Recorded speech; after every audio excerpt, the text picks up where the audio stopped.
Hello, JBS viewers, and welcome to the ISGAP Hour. I'm David Harris, Executive Vice Chair of ISGAP, and as always, I'm joined by the founding and visionary CEO of ISGAP, Dr. Charles Small. You know, after October 7th, we have to ask a very different question within the Jewish community.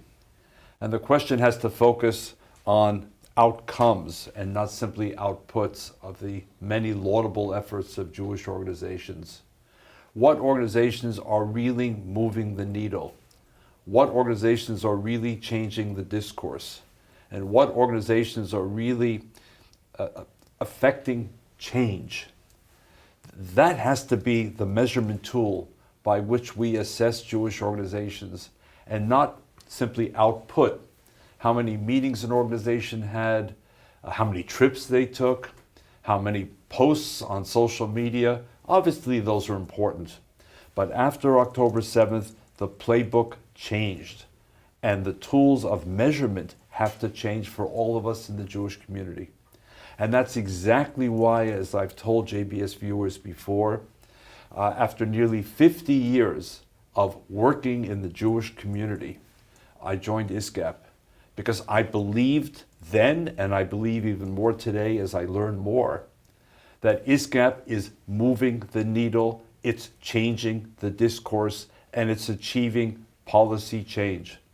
People today talk about follow the money. They talk about foreign funding of American higher education. They talk about the pernicious role of the Muslim Brotherhood. But stop to ask, a few years ago, who was talking about those issues?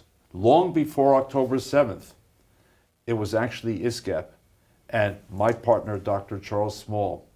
Who was talking about the growing cancer, if you will, in many elite institutions in American higher education, and the effect they would have on future generations of America's leaders attending those once great institutions? It was ISGAP.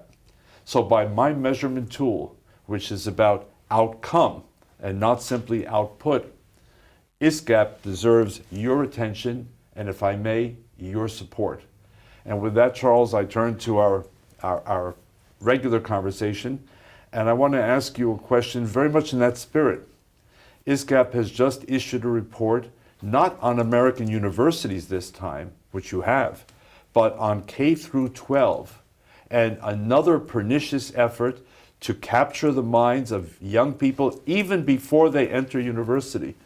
Talk to JBS viewers about it. So first I want to say thank you for the promo of ISGAP and promoting From our the work. heart. I know, you're a man of integrity. And to hear you, David Harris, for all the work you've done over the decades for the Jewish people and basic democratic principles, to hear you advocate for us is really, it's inspiring, and I appreciate it.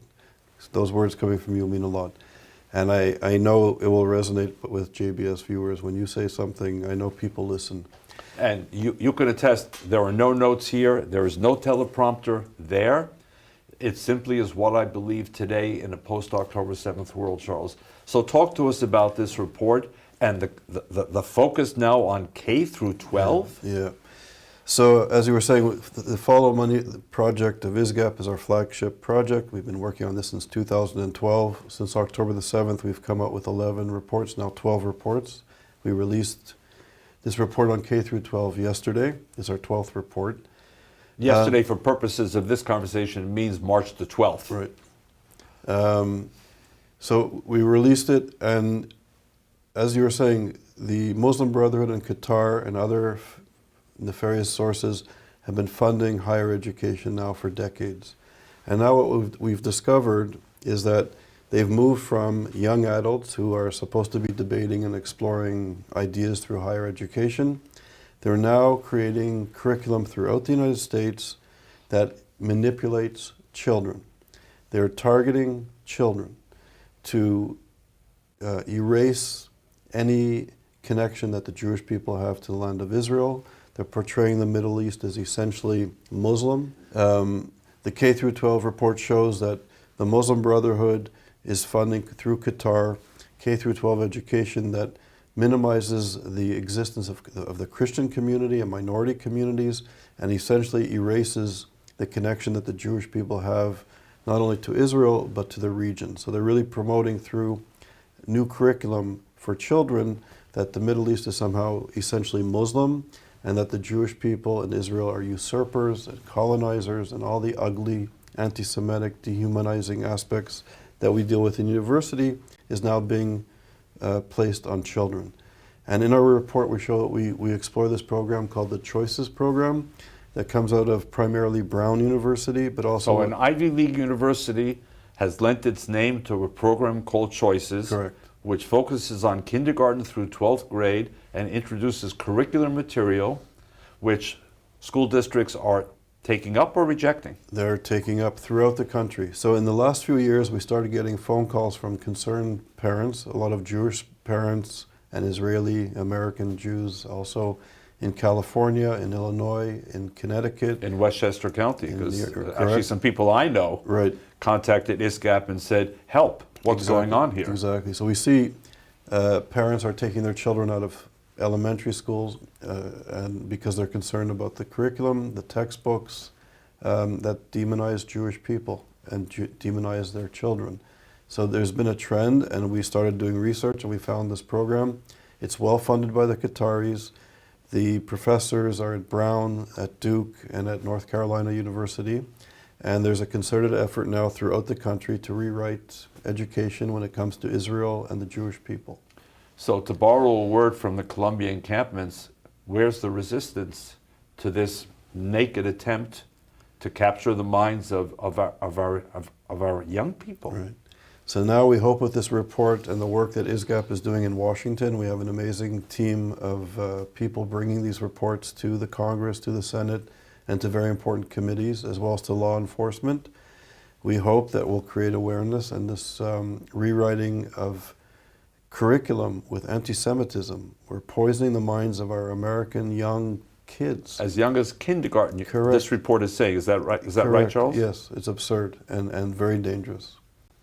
But is there a one-size-fits-all response to this, or do policymakers have to go school district by school district by school district? It may take years in Westchester County, but then it pops up in Illinois or California.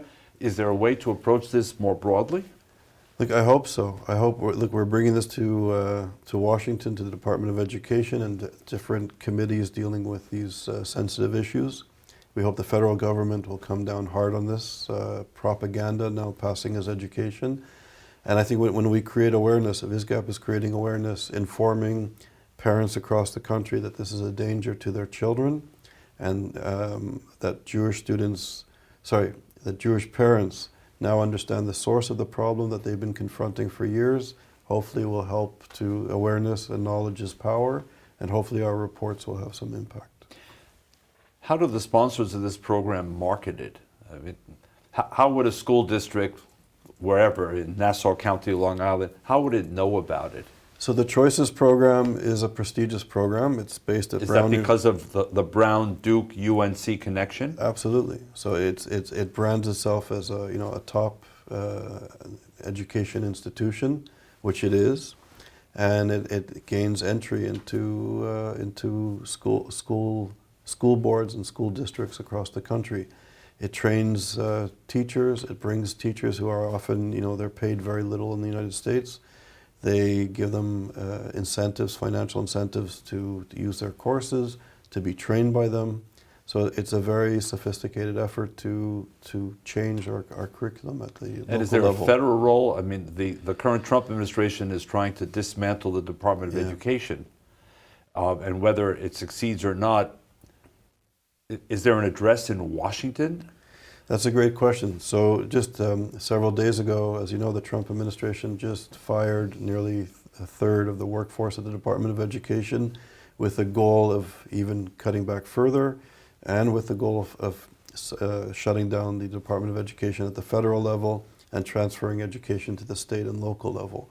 So it would appear, I'm not an expert at this, but it would appear that the changing policy will make it more difficult to fight this type of anti-Semitism and anti-Americanism that is seeping into our education system. And finally, before we transition to the next part of the program, JBS viewers can access the report how? Correct. It's on our website, Which is? www.isgap.org. Please take a look. Charles, I think it's time to introduce our guest. Wonderful. JBS viewers, our guest this week is Shabbos Kestenbaum, who graduated from Harvard University in June of 2024. And the name may not be new for you, because Shabbos, while at Harvard and since he left, has been a very strong, powerful advocate for the Jewish people, for the state of Israel, and a critic of what he experienced at Harvard University.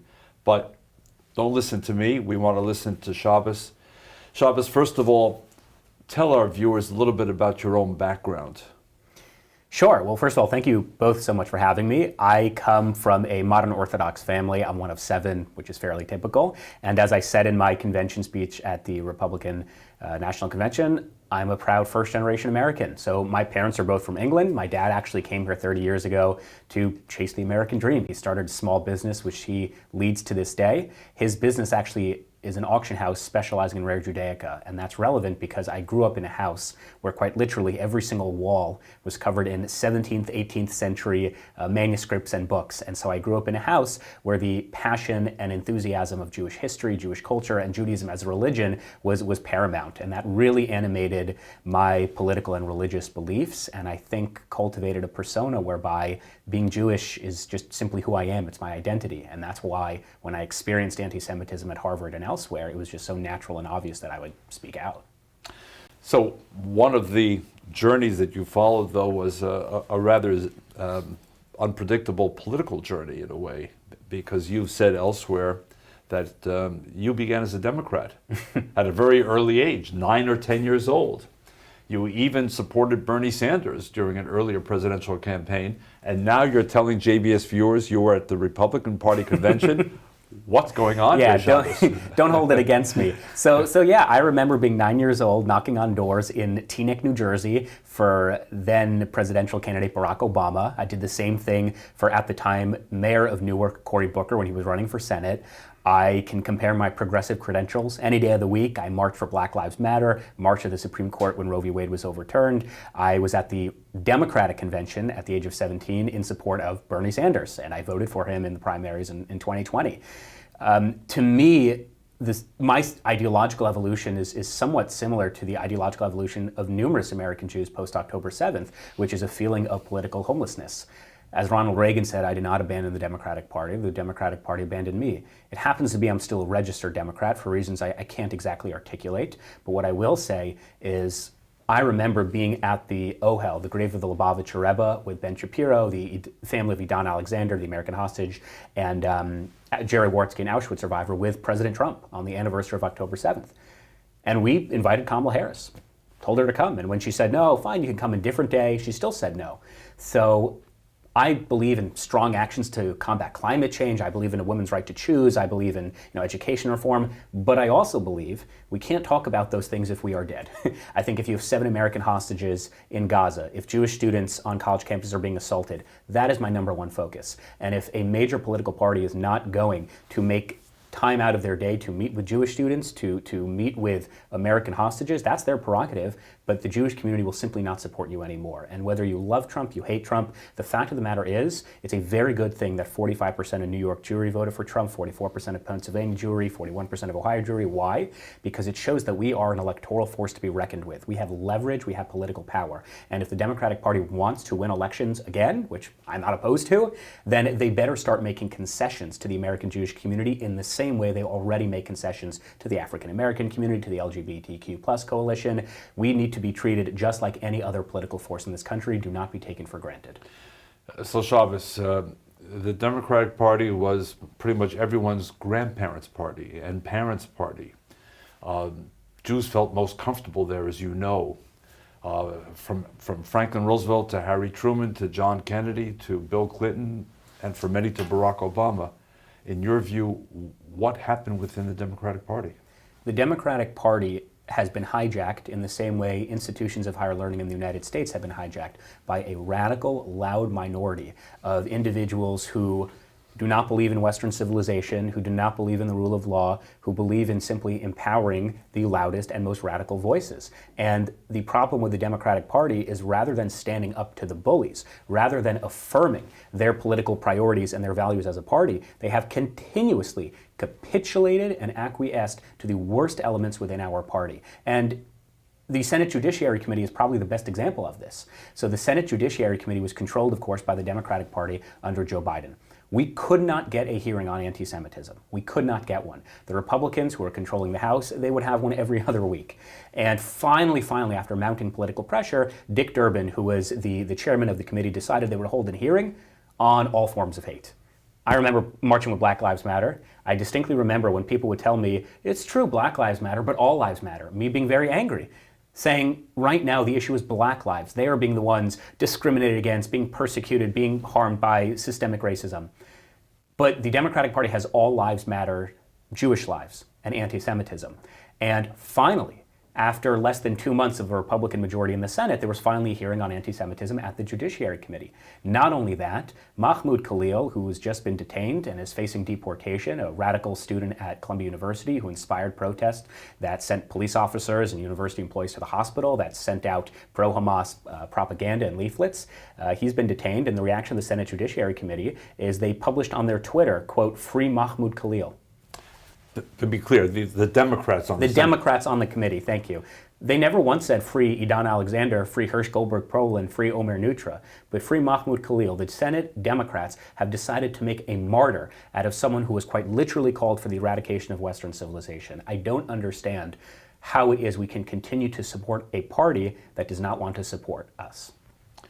So we'll come back to party politics, but I want to go back to your Harvard journey, because obviously when the admission letter comes, and I say this as a parent and now a grandparent, when the admission letter comes from Harvard and it says you're accepted, it's a great day for you, for the family. And presumably you went there with a lot of excitement and joy, navigating COVID as it may have affected you. What happened along the way in that Harvard journey? Yeah, it's a good question. I actually remember I got the email saying that I got admitted. See, I'm old-fashioned. I still remember when the mailman would deliver it to the mailbox. Oh yeah, no mailman. This is all online. Right. But I actually got the email notifying me that I was accepted in Auschwitz-Birkenau, of all places. And I remember having this very odd sense of priorities. And I remember calling my dad, because I didn't want to look at the email. It was inappropriate. I wanted to, be in Poland, have the right mindset. I remember calling my dad afterwards. And whether I agree or disagree, I thought it was a really interesting point. He said, it's good that you got that admissions letter where you were, because 70 years ago, the Jews were in one place, and 70 years later, now Jews are in another place, at the upper echelons of society. And 4 years later, 5 years later, of course, that feeling, that excitement has just totally evaporated. I remember writing an article entitled Anti-Semitism at Harvard. I wrote it in October of 2022. There was pervasive and systemic anti-Semitism. So to be clear, JBS viewers, before October 7th. Before October 7th. I remember writing about it, I remember speaking about it, and there was very little appetite, both within the Jewish community and outside, within the walls of academia, to discuss anti-Semitism. But it was pervasive, it was systemic, it was real. The only difference between October 6th and October 7th anti-Semitism was the October 7th anti-Semitism was far more blatant. You couldn't deny it anymore. When you have 1,000 students and professors on October 10th or 11th parading at Harvard University with masks and keffiyehs saying glory to the martyrs, globalize the intifada, resistance is justified, having student speakers saying that Hamas is a liberation organization, we will look upon them as freedom fighters, you can't deny that that's not anti-Semitism anymore. But believe me, it was there for years. And I'll make this one last point. At its peak, Harvard was 25% Jewish, today it's 4% Jewish. It's not because Jews got dumber over time. It's because there has been a deliberate and systemic campaign to crack down on the amount of Jews at Harvard University and across academia. We see this at all other institutions. Repeat those numbers again for the JBS viewers. At its peak, Harvard was 25% Jewish. Today, we're talking about the student body. We're talking about the student body. In 2025, that number has plummeted to 4%.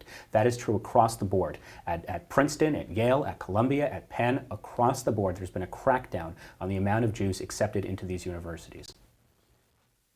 I want to shift gears a little bit. I was also a student activist when I was, a couple of generations ago. As the president of Hillel, in those days we were fighting for Soviet Jewry, Ethiopian Jewry. We were also involved in the anti-apartheid movement and other more universal issues. But what's strikingly different, there was anti-Semitism in my generation. I was at McGill University and there was anti-Semitism, and there was anti-Semitism at American universities, but it was not as intense. And in a sense, it's easier to be a student leader when you're fighting struggles in South Africa or indigenous issues or even Soviet Jewry issues, because it wasn't directly affecting us. And this was the golden age. This is when there were a lot of Jewish students at Ivy League universities and at McGill and even starting in Oxbridge.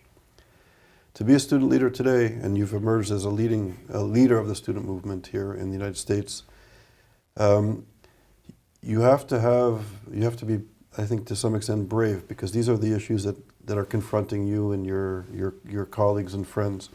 I was recently at the Hillel event in Chicago, and there were 600 Jewish student leaders and other student leaders who were joining the Jewish community.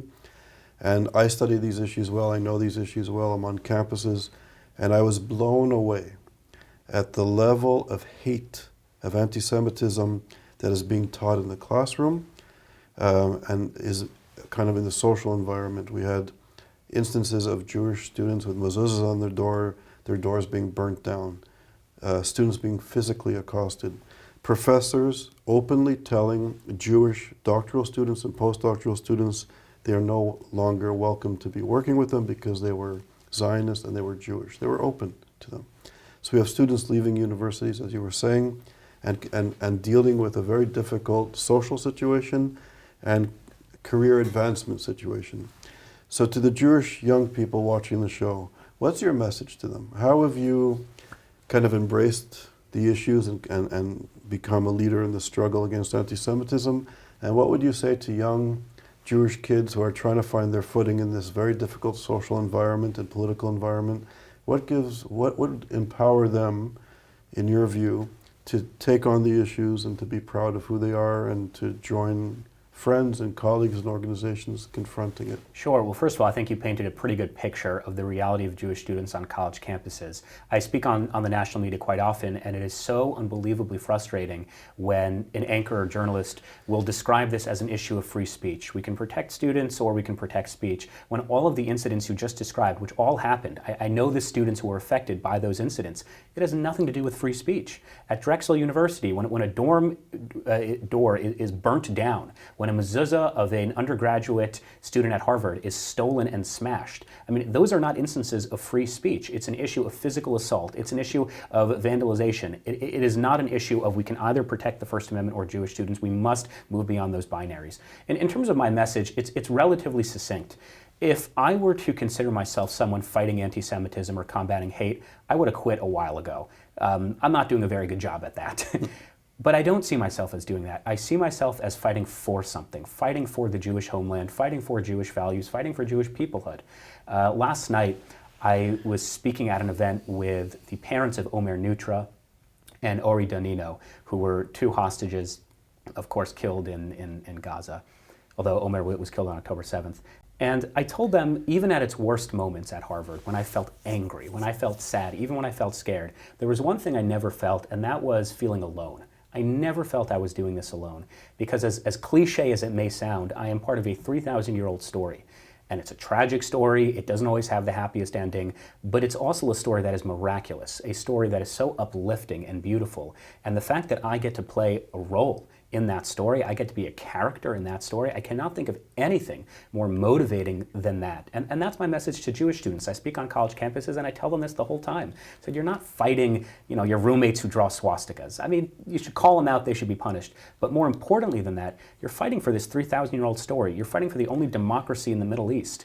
I mean, you're fighting for a pluralistic environment where Jews, Christians, Muslims can coexist.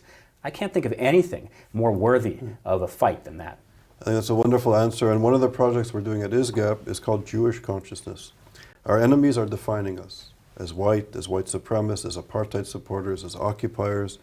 And I think if you go back to the incredible wisdom that we have, and I think unlike other people who've been displaced and marginalized, the Jewish people have access to we have access to our wisdoms, to our teaching, to the great scholars that commented on our, on our knowledge, the Torah, the Talmud, the Mishnah.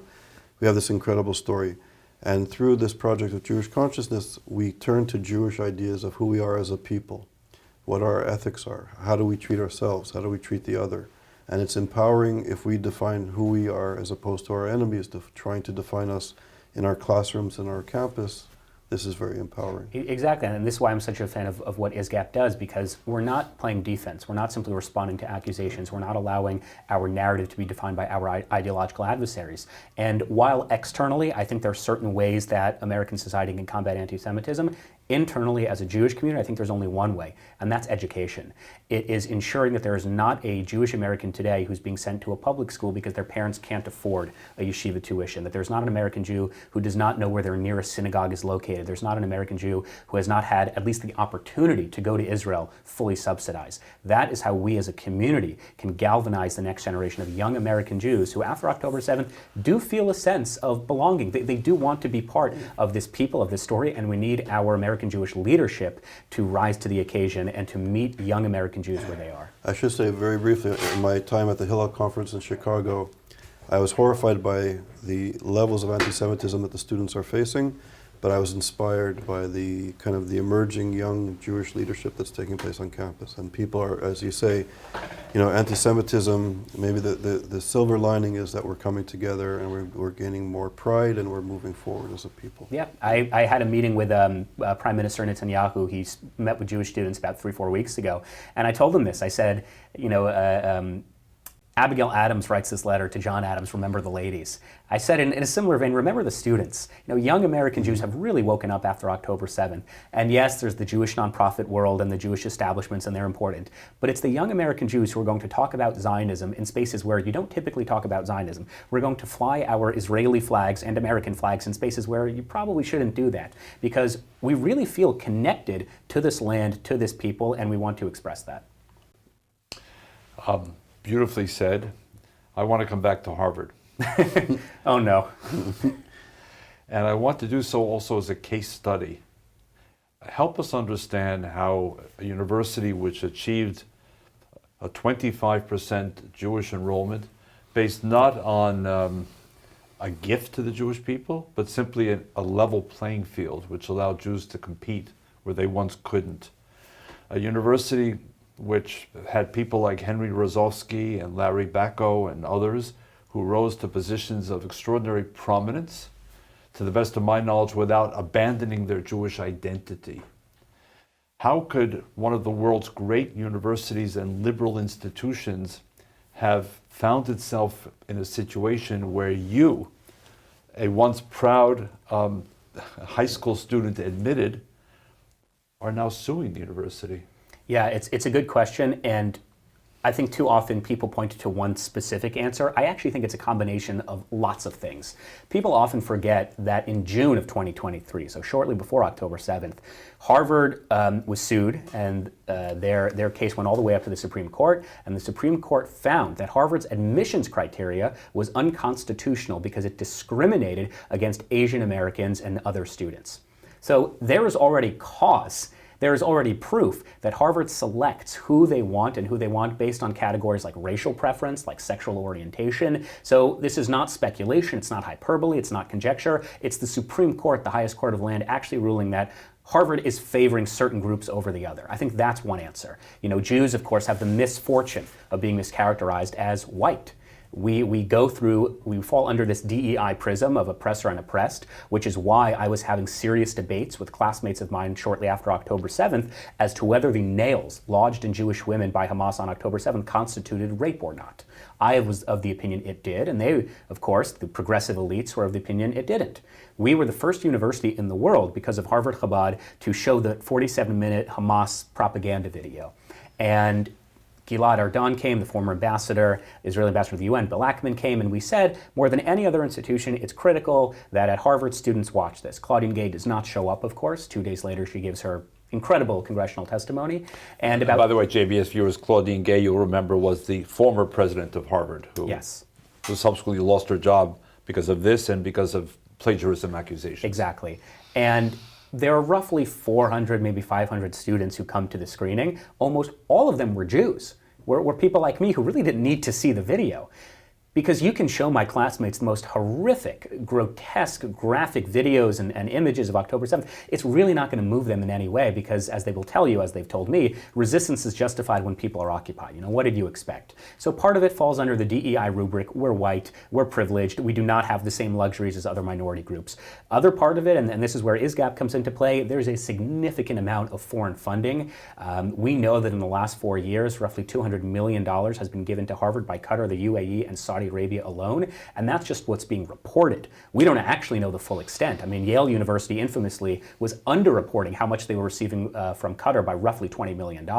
So the foreign funding is part of it. The DEI is part of it. Also, professors themselves, again, it's not speculation. I took these classes, I know these professors, they encourage their students not to be an academic, not to excel through the educational space, but to be an activist. There's nothing more important and powerful than being an activist. And that's why you have the encampments. That's why professors were canceling classes, encouraging students to go to the encampments, and they would give them full credit. Because to be an activist, to be a social justice warrior, that's what's important. And I think that, among other contributions, is why Harvard and Penn and Columbia and Yale are in the really precarious and sad state that they are in. But it's important to remember it is entirely self-imposed. I have very little sympathy for these institutions, not simply because they received billions of dollars in foreign funding and American taxpayer subsidies, but also because these are choices that they made.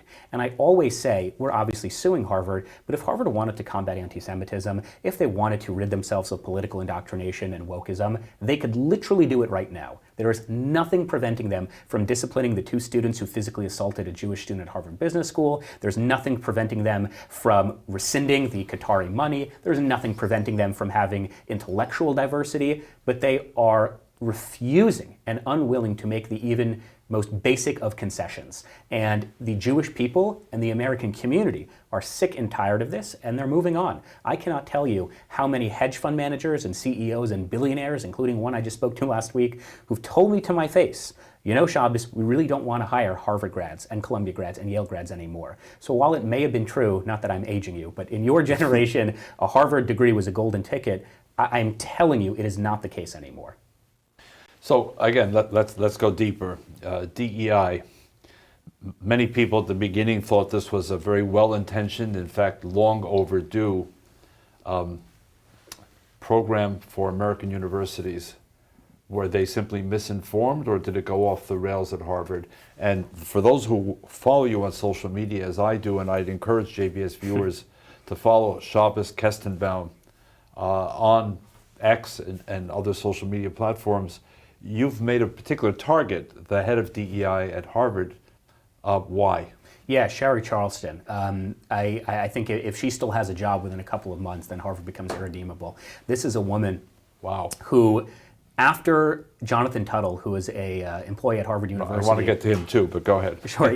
was caught on video ripping down the posters of Kfir and Ariel Bibas. And by the way, the video had to be blurred because Harvard introduced policies that forbid students from videotaping other students committing these actions because they don't want their students to be held accountable to receive any discipline. So after 2 days of radio silence, Sherry Charleston, as you said, the chief DEI officer at Harvard University, puts out a statement. In that statement, she encourages both sides to have dialogue and respect and nuance, and she does not talk about any of the disciplinary actions they will take against this individual. And that's DEI in a nutshell. After George Floyd was killed, DEI puts out a statement almost immediately, not only condemning his murder, but also talking about we as an institution will rid ourselves of white supremacy, of systemic racism. You know, talking about we as an institution are racist, which is a very odd PR strategy. So no call for dialogue from all sides. Exactly, no call for a dialogue. And after October 7th, the largest massacre of Jews since the Holocaust, there's radio silence, also for a few days. Finally, they put out a statement that is so morally bankrupt, they have to retract the statement, put out a second statement to clarify what they meant. DEI is a cancer, it's a poison, and the head of that cancer is Sherry Charleston, the head of DEI. She has time and time again refused to take any accountability for the pervasive nature of anti-Semitism that DEI promotes. And again, it's not conjecture, it's not speculation. I have seen it with my own eyes. I've been in those classrooms, I've met with those DEI officers the very few times they will meet with me, and they are a reason why anti-Semitism is so out of control at this university. I'll make one last point.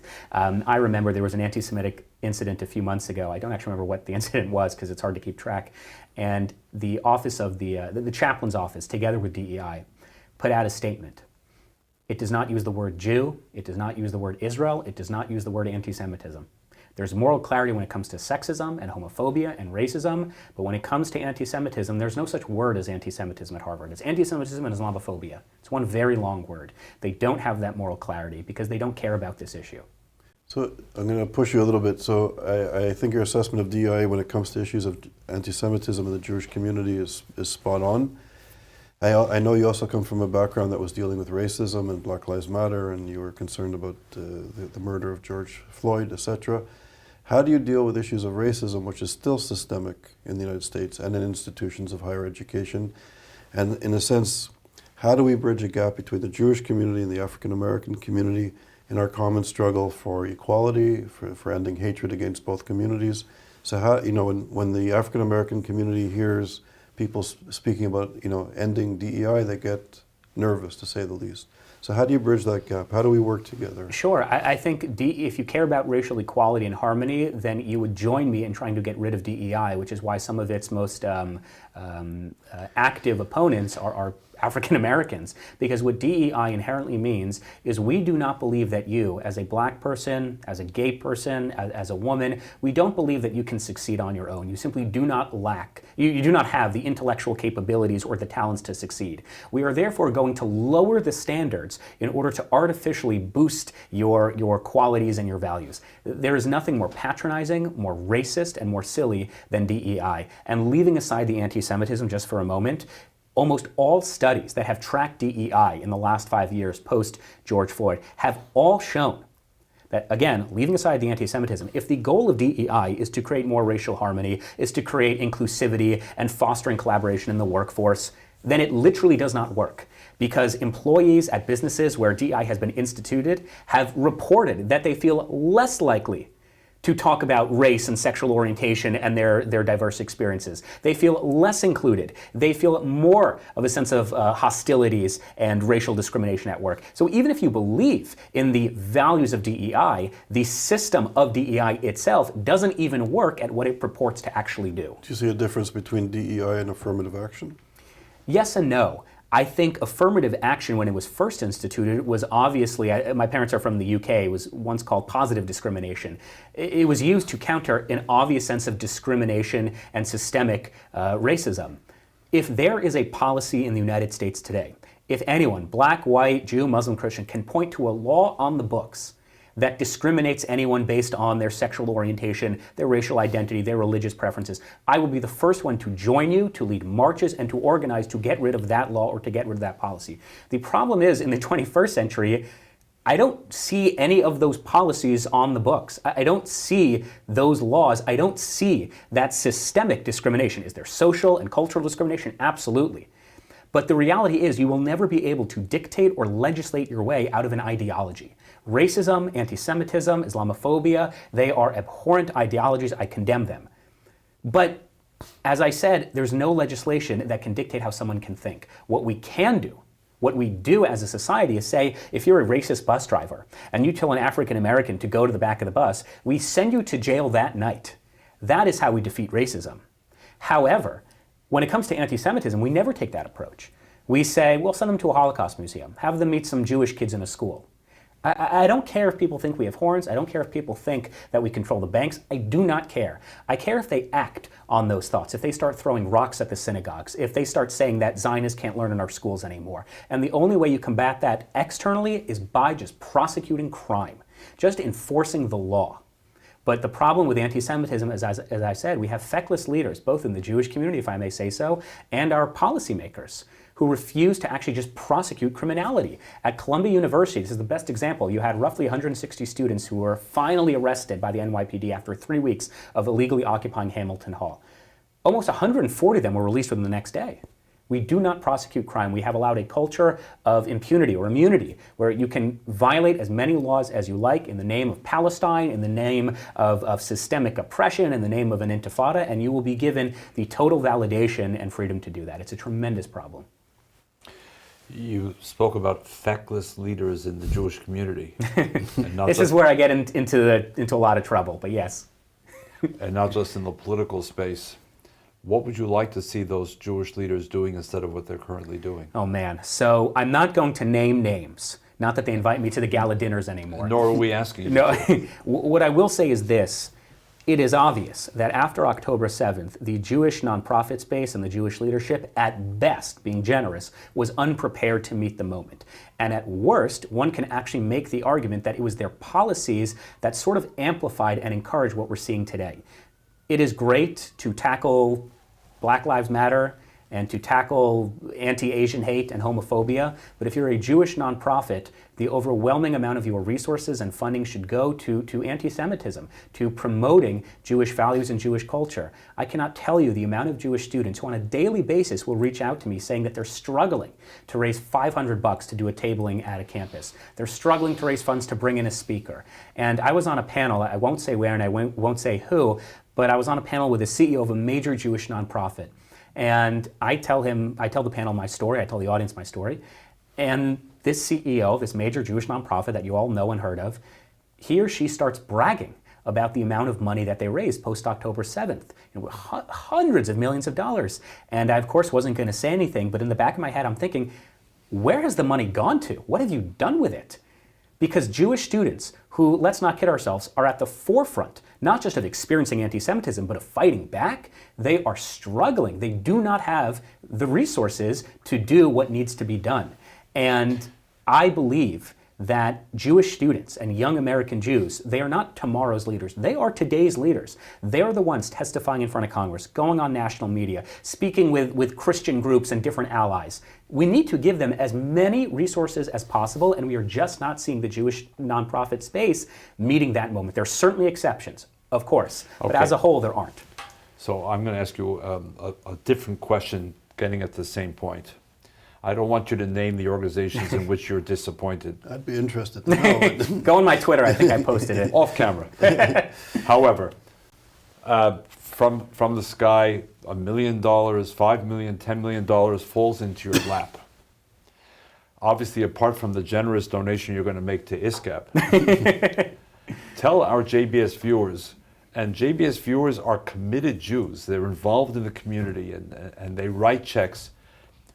Where should the money go from your perspective? Give us a couple of positive examples. Sure. Where do I begin? Number one, funding litigation. There are many lawsuits that have not been filed because Jewish students have not been able to fund it. I know this for a fact. I'm working with students right now who are trying to raise the funds. Number two, making sure... So wait, fund litigation by Jewish students against their universities over for anti-Semitism. failing to protect them, enforce Correct. Title VI, etc. Correct. Why is that important? Because forget about it will give justice to those Jewish students. It will set legal precedents in the future, right, so that if Jewish Americans want to continue for whatever reason to go to these universities, they will have the protections afforded to them and to their kids as a result of Jewish leaders, Jewish student leaders on the ground right now. That's number one. Number two, if there are pro-Israel and pro-Jewish events that students want to do that for whatever reason their Jewish campus institutions cannot fund, make sure that those students have those resources. Again, I cannot tell you how many students want to do a pro-Israel concert during Apartheid Week, how many students want to bring in a speaker to talk about the beauty of the Jewish homeland and what it means to be an Israeli, but they can't because they don't have the money to do it. I would tell you immediately, and this is where Birthright comes into play, we need to be advocating and promoting Birthright and other places that send Jews, young American Jews, to Israel. Whether it's a Birthright 10-day program, whether it's for a summer internship, whether it's a year for yeshiva or seminary, we have to fund those places. Because again, they're pretty expensive. Not Birthright, it's fully subsidized, but I know people who don't go to yeshiva, who don't go to seminary, who don't take that summer internship because it's expensive. So as important as it is to combat anti-Semitism and to fight hate, I can assure you, as someone who actually studies the Holocaust, that's one of my academic specialties, we don't need another Holocaust museum. They're good and people should go to them, but we don't need more of them. We don't need another gala dinner that costs upwards of $1 million. They will serve the same good steak regardless of your $18,000 check. Or lousy chicken. Or lousy chicken, right. What we do need, and where your money will make a difference, is funding it as directly and locally as possible. Give it to the Jewish students. They know how to use it far greater and far better than those who are not on campuses and don't really relate to these struggles and the experiences that students are currently going through. Okay. JBS viewers, you heard it from a frontline soldier of the Jewish people on where he thinks the money ought to go. You mentioned the name Jonathan Tuttle a little earlier, and I said I wanted to come back to it. Explain to our JBS audience, who is Jonathan Tuttle and why does he matter in this conversation? Sure. So Jonathan Tuttle is a Harvard employee, or former Harvard employee. He worked at the library. This is someone who proudly, openly and publicly took part in the illegal encampments last semester, where I was followed on my way to class, where calls for an intifada were being shouted at all hours of the day, where all time, place, and manner restrictions were violated. He actively took part, willingly and publicly. He then actively took part, publicly, willingly, proudly, at protests in the library, violating not only the sanctity of Widener Library and what education academia is meant to represent, but also violating, again, internal Harvard policy, where he encouraged faculty to go into those libraries and protest against the state of Israel. He then wrote an op-ed in the Harvard Crimson encouraging more professors to get involved. So none of this led to any response by the administration. None of this led to any discipline or consequences. Finally, about a week ago, there is a protest, again, unsanctioned by 4 unrecognized student groups. Almost all of these students were student leaders in the encampments. They, of course, faced no discipline, no suspension, no expulsion.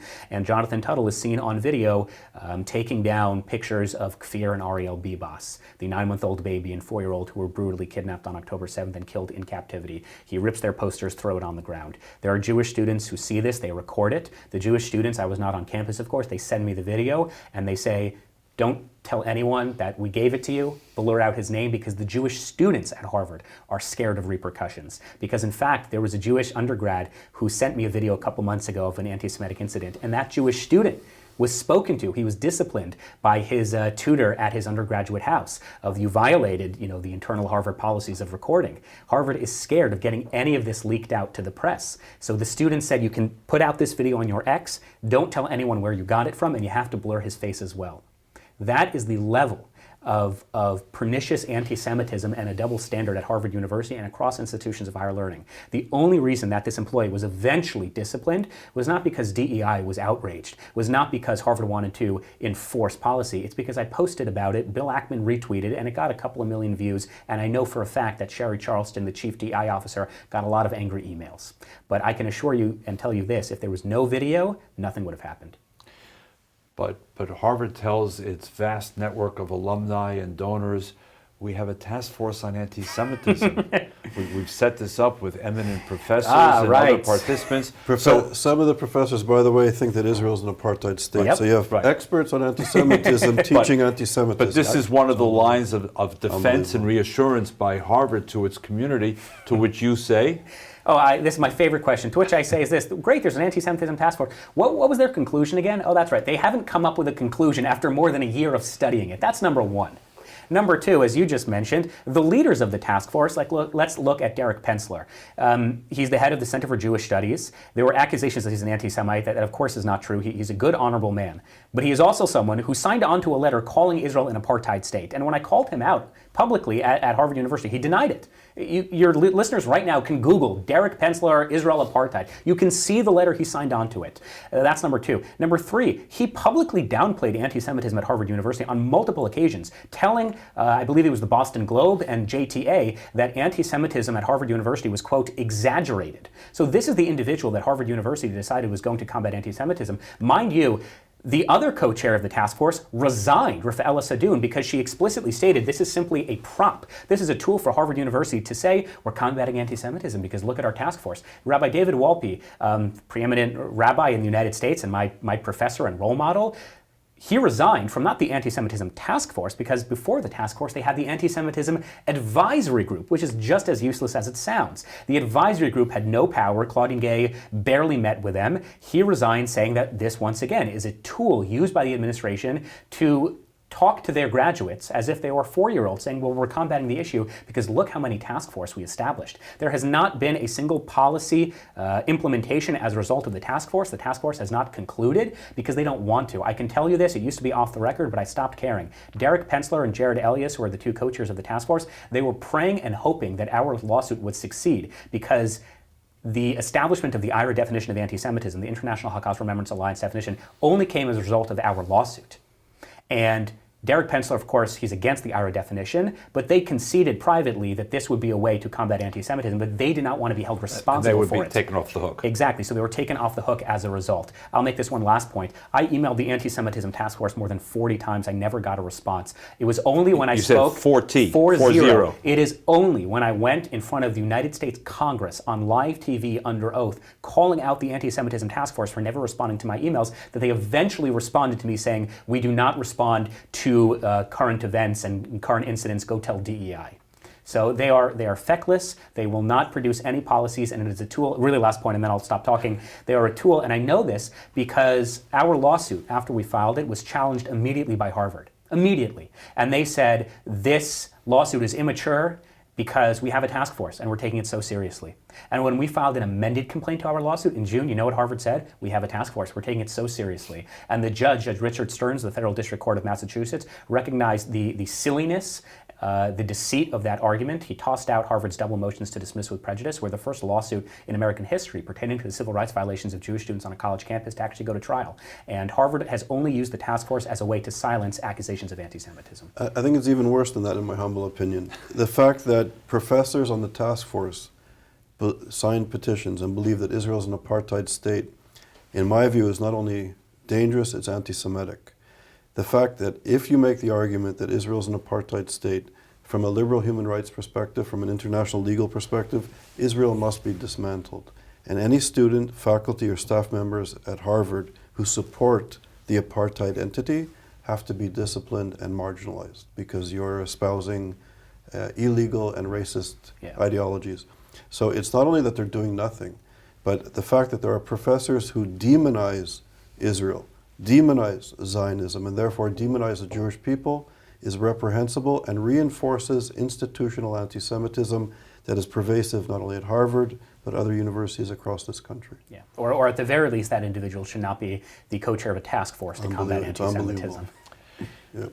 Shabbos, but we often forget that, at least for me, there are 4 pillars of a university, for starters. We've spoken about the faculty, who are obviously central to any such conversation. We've spoken about the students. We've spoken about the president and the staff, DEI and the others. But what about the trustees? At the end of the day, and I've been a trustee, university trustee, not at Harvard, the trustees have the fiduciary responsibility to ensure that the university is going on the right path, at least as it judges. What's been the role of the trustees of the Harvard Corporation, as it's called? Yeah, I believe it was former President Larry Summers who just posted about this on his X, calling out not just Claudine Gay and Alan Garber, but also the trustees and the Board of Corporations. I missed that, so please tell me and our viewers. So currently, the head of the corporation is Penny Pritzker. And Penny Pritzker is someone who very proudly spoke about her central role in promoting Claudine Gay to the presidency of Harvard University, knowing full well that there were serious accusations of plagiarism even before they selected Claudine Gay. It was the shortest selection period in Harvard history. I think it took less than 3 months. She was very, very proud of her role. Penny Pritzker is someone who is currently overseeing the next selection for the next president of Harvard University. And she goes to the Harvard Crimson and says, yes, well, I have the experience because I selected the previous one, so it makes sense that I should be the one to select the next one. She is someone who's not respected, who was made fun of behind closed doors, someone who obviously got the position because she was born into wealth. But Harvard University is run by those types of individuals who are not particularly sophisticated, but individuals who care more about their power and prestige. And if Harvard University is going to change itself, if they're going to reform structurally and fundamentally, then they will not just have to institute policies to combat anti-Semitism. I mean, that should be a no-brainer, and it's a little silly that there requires a lawsuit for them to do that. But there really needs to be a top-down approach to how are these faculty hired? How are these individuals put on the board of overseers or the corporation? How are the presidents of the university selected? Because it is so obvious that Harvard is intellectually bankrupt at this point. They are not led by leaders who are making educated decisions. They really are not. And therefore the role of not just a Shabbos Kestenbaum, but say a Bill Ackman? Bill Ackman is an absolute hero in this fight, and any individual who publicly says that I will not support institutions of higher learning that capitulate to terrorist supporters, that cannot call out the rape of Jewish women after October 7th, that allows students to call for an intifada and disrupt classrooms and burn American flags, I will not support those institutions. Those people need to be applauded and elevated and amplified. And I cannot say enough good things about someone like Bill Ackman and other individuals who've said, we're not giving you a penny. And if there's anyone out there who wants to see Harvard reform itself, yes, I hope our lawsuit is successful, and I hope we win, and I make that nice donation to ISGAP. But ultimately, there's a limit to what our litigation can succeed in. We can't reform the Board of Trustees. We can't get someone like Penny Pritzker out of a job. We can't reform their admissions criteria. We just can't do that. However, Harvard is a business. It's a $50 billion hedge fund. And the moment they start bleeding, the moment the funds start drying up, that is when you will start seeing reforms, which is why it's a great thing that in the next few weeks, Harvard will have their federal funds, or some of their federal funds being withheld. It's a great thing that Harvard has had roughly $150 million in donations, either rescinded or withheld. It's a great thing that they've had a 17% drop in early applications, a 5% drop in applications overall. They're on the front lines, they're on the cold open of Saturday Night Live. These are very, very good things, because that is the only way these institutions will ever reform. It's not because they've come to their senses. It's not because they realize the errors of their ways. It's because they don't have money anymore. So if you're a graduate, stop giving to Harvard and Columbia and Penn immediately, and talk about it publicly. Say you are not giving to those institutions. Don't normalize them coming into your high schools and meeting with their kids, especially Jewish kids, pretending everything is fine. Be hesitant when you have a Harvard or Columbia graduate applying to your place of work. Ask them, what were you doing during the encampments? What were you posting on October 7th? Ask them. Because I can assure you, I spoke at a hedge fund a few days ago, I can assure you, my classmates are not individuals you want working in an office space with you. Powerful messages, JBS viewers. I don't think you're getting a more direct set of ideas than we are from Shabbos Kestenbaum. We have time just for, I think, one last area. I want to come back to where we almost began. You went from being a Bernie Sanders supporting Democrat to speaking at the Republican Party convention, and now publicly embracing and endorsing President Trump and some of his decisions. Not just as a personal journey, but for your peers, for your generation. I mean, do they think you've gone mad? I mean, have you discredited yourself? Can you still talk to them? Or are you now a pariah? It's a difficult question. My roommate at Harvard texted me shortly after my endorsement of Trump saying he doesn't want to talk to me anymore. So that's been very difficult. Most people, most of my friends... I mean, rather than say, let's have coffee and we know each other well, talk to me openly. Why? Instead, he simply said... I have a significant amount of friends who told me that I've discredited myself. I've lost most of my friends. The public criticism on social media is relentless, which is par for the course, that I'm not too upset about. But it's the personal relationships that I've lost. Shortly after I endorsed Trump, I won't mention names, of course, but I was disinvited from speaking at 2 Jewish institutions, and that's been the most difficult part of this journey. And I even remember when I was speaking at the Republican convention, I took pains not to endorse him. You can watch my speech. I mentioned him once. I heard passing. I heard your speech. And I endorsed him belatedly, and I would even say reluctantly, because I tried working for a year with my party. Get your act together. You know, it's funny, the last time I was here speaking with you at JBS, that night I went to the Democratic Convention. I was there in person, and I tried getting Democratic political operatives to have a Jewish student speak, not me. Have young progressive Jews who've experienced anti-Semitism, platform them for 3 minutes. Why should the Republicans be the only one talking about anti-Semitism? And they said no. As I mentioned, we took Trump to the Ohel of the Lubavitch Rebbe. We asked Kamala Harris, she said no. We tried getting the Biden administration to withhold funds to universities. We tried getting the Biden administration to start detaining foreign students who violated the law and violated their foreign visa status. They refused. We tried getting them to tax university endowments. They refused. So at a certain point, I'm left with very, very few options. And the worst part of all of this, in fact, the only bad part of all this is I've lost almost all my friends. I don't need people to feel bad for me. I'm not a martyr. I'm not a victim. But that's been hard because you can disagree with me, but talk to me. Yeah, but talk to me. I would say, you know, to put this into historical context, after 1967, the famous intellectual Raymond Aron said that in every generation the Jews get mugged. His generation, he was mugged. All his friends and his colleagues and his comrades stopped speaking to him. I was part of the anti-apartheid movement. I worked with the leadership of the ANC. All of my comrades and progressive classmates and scholars, I speak to one person. We don't agree, but we argue and debate, and he's a friend. And I think in your generation, at this moment, we're experiencing the same thing. So we have to put into historical context.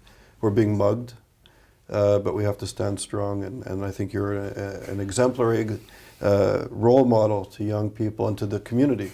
That we have to be strong, be proud of who we are, know who we are, and fight for social justice and democratic values and for the Jewish people. And I think you really personify that. So final question, after that great summary by Charles. Donald Trump has now been president, it seems, for a couple of years, but for not quite 2 months as we record this show. What's your report card? I would say A. As it pertains to the issues that I care about, I would say A. I mean, look, Mahmoud Khalil was just detained and he's facing deportation. Columbia University lost $400 million in federal grants, and Johns Hopkins just lost $800 million last night. I know for a fact Harvard is next. He has rescinded all of the delays of armaments and weapons to Israel that the Biden administration placed. He could have done what He did what Joe Biden could have done for 4 years, or at least 2 years, which is simply say, quite explicitly, Hamas, you give back the hostages or there's hell to pay and we're running out of patience. He's openly encouraged Israel to take out Iranian nuclear facilities. He's told Israel, whatever weapons you need, we're here to support you. I mean, when it comes to Israel, when it comes to anti-Semitism, when it comes to Jewish students on college campuses, it's hard to think of something that he's campaigned on that he has not kept, and it's only been 2 months. And at the same time, you've been a supporter of Richie Torres, a Democrat, for those who are not from the New York area, self-described progressive, very pro-Israel. Do you see him realistically as a potential future direction for the Democratic Party? That's a tough question. I definitely hope so. I mean, we all love Richie Torres. If hope were a strategy. Right. I mean, everyone loves Richie, and I hope he's watching this because I always say that, you know, I will be the first one to donate, to knock on doors, to vote. I mean, he's just absolutely incredible. My claim to fame is he's my congressman. And our previous congressman was Jamal Bowman, so it was a bit of an upgrade. Look, I always say he should run for governor, and I think he will run for governor. There's Governor of New York, of the state of New York. Some say he should run for Senate and get rid of Chuck Schumer, who of course is terrible. But I think more realistically he'll run for governor, and I do think he'll win. I would imagine his Republican opponent will be Mike Lawler, currently the Republican congressman from Rockland County, who is also staunchly pro-Israel, pro-Jewish, stands up for Jewish students. So I hope Richie Torres runs for governor, and I hope he can bring back some semblance of normalcy to the party. Is he the future of the party? Look, quantitatively, one of the reasons we love and know Richie Torres is because he's such an anomaly, because there's one of him. And yeah, maybe John Fetterman and George Latimer, but there are very few of them. And I'm gravely concerned about the direction of my party just in the last week. The fact that so many Democrats came out in support of free Mahmoud Khalil, who in the last month of the Biden administration, 70 Democratic Congress members, including Jewish Democrat Jerry Nadler, encouraging the Biden administration to have an arms embargo against Israel. I'm really, really concerned about the direction our party is going in. And look, it would be so easy for me to just jump ship and go to the Republican Party. It's where I would feel at this point probably at home with. But at at its core, being a pro-Israel, pro-Jewish, Jewish Democrat, you can make a lot more of a difference within the party, and I'm not willing to abandon the party just yet. Maybe have me on in 6 months and there might be an update, but as of now, it's so crucial to our democracy to have two functioning political parties. We need to have opposition in this country, and I'd like to think that we can make a dent, but I will be honest, I'm quite pessimistic. On that 6 months, we're going to keep that in mind. Yeah, please do. And the door will be wide open to you to return. But in the meantime, Charles, we've got to wrap this up. So Shabbos, thank you very much for fantastic discussion, thought-provoking, brave, honest. JBS viewers, you've been listening to Shabbos Kestenbaum, recent graduate of Harvard University. I encourage you to follow him on social media and give some thought to his advice on Jewish giving, on who really needs it and who's making a difference post-October 7th. On behalf of the founder, visionary founder, and CEO of ISGAP, Dr. Charles Small, and myself, David Harris, thank you for watching this segment of the ISGAP Hour, and we'll look forward to seeing you again next week.